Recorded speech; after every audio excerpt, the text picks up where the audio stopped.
Welcome back to What's in the Box.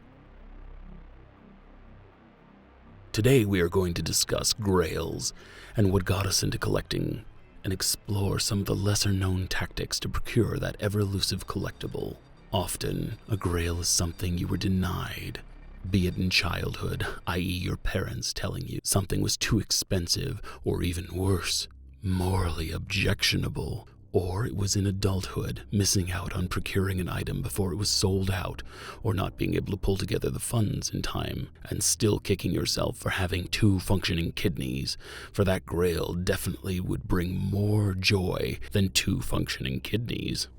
Right? And then there's the cases where it's an item you always wanted, but nobody had ever produced. I mean, teenage you would have worn that screen-accurate Freddy Krueger glove to school, wouldn't you? And there's no way that good guy doll would not be sitting next to you on the way home. Whether your bank account is devoid of funds, or the empty shelves of your favorite toy and collectible outlets mock you, you are searching. We all know the usual haunts: Big Bad Toy Store, Entertainment Earth, Amazon.com, the local comic book store, the game shops, the collectible markets, the themed conventions, and of course the anxiety-inducing, will it arrive in the condition described dance we all do with eBay sellers. What if I told you there is a market largely untapped by collectors? But before we get into that, let me introduce you to a few of my grails, ones that I was able to procure for pennies on the dollar, using the tactic I'm about to disclose to you. My first grail was Kenner's 1979 Alien. Though in a reproduction box, the figure itself has maintained all of its original parts and is in near pristine condition, often retailing broken for hundreds of dollars and in good condition pushing thousands without the box. This figure has been on my radar since I was a child, having been too young and missing out on getting one when they were sitting on pallets for a couple bucks a piece in Toys R Us.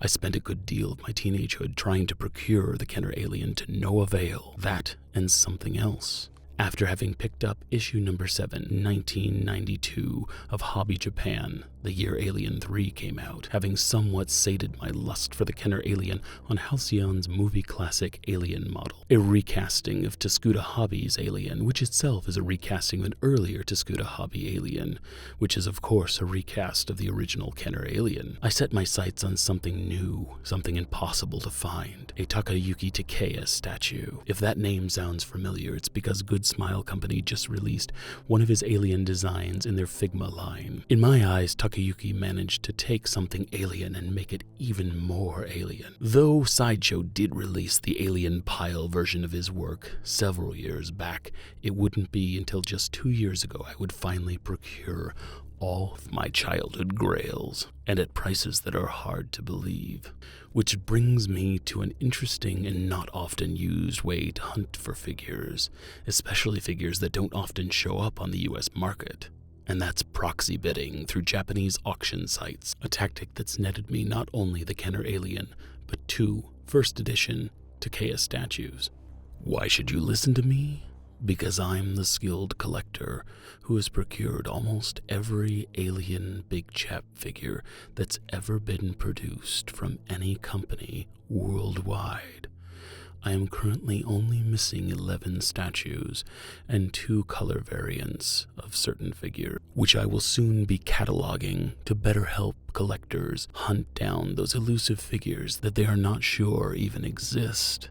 If you are patient and know how to hunt these sites, you can win extremely rare collectibles at unbelievably low prices. To put it in perspective, I paid under $200 each for these Grail items, the Kenner Alien only being $140, and I have scored Hot Toys figures for $110, large lots of anime and idol figures for a couple bucks a piece, and June planning figures in the $50 range. The trick is sniper bidding. It's not a tactic that's often used in Japan, and camping on an item that doesn't have a lot of people watching it can net huge returns. There is also an interesting phenomenon that ties into this process, one where Japanese entrepreneurs will try to broker sales to US buyers. If you've ever seen several different sellers trying to sell the same hard-to-find item on eBay, all in Japan of course, and even using the same picture in their item description. This is not a scam, but instead an item being brokered. When you see an item being brokered, it's a good bet that you will find that item for a far lower price than these people are trying to sell it for, allowing you to purchase items from the original seller before the broker can resell it on eBay. The way it works is that the broker is trying to see if a US buyer will pay double and sometimes even triple what a Japanese seller is asking. If the US buyer purchases the item, then the broker will turn around and buy it from the Japanese seller, pocketing the difference.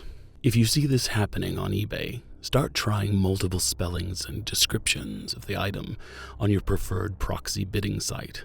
I prefer Bai, but there are many well-reviewed sites out there. You will most likely find the item on a Japanese auction site and be able to insert yourself between the broker and the seller. Just remember that you need to be willing to lose. If an item gets too hot and a bidding war breaks out, just walk away. The top auction site in Japan is Yahoo Auctions, seconded by, and only recently, eBay. But you also have Mercari, Yahoo Shopping, as well as many other sites you can proxy purchase through. How do proxy bidding sites work, you ask? Well, sort of like if you told a third party to bid on eBay for you, and then the party pulled the money from your PayPal account and purchased the item on your behalf, shipping it to a central warehouse, where you then can have the item inspected to make certain that the item is what was being promised, and then choose your preferred shipping route. Some of the shipping routes can be very expensive, but for the most part the item still ends up being far cheaper than had you purchased it stateside, and you can save a lot of money if you decide to ship the item via boat. But honestly, now that the pandemic rules have been eased, the Japanese parcel post is back up and running, and you're only looking at a 10 to 20% savings going by sea. Now, I'm certain that many collectors will now put a bounty on my head for what I have disclosed here, so I'm going to need something from you. You have 5 digits on each hand, and I only need one of them.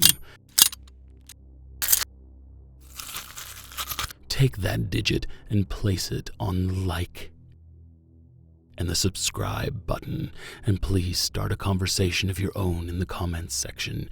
We need to start a community. Oh, yes, and remember, never stop collecting.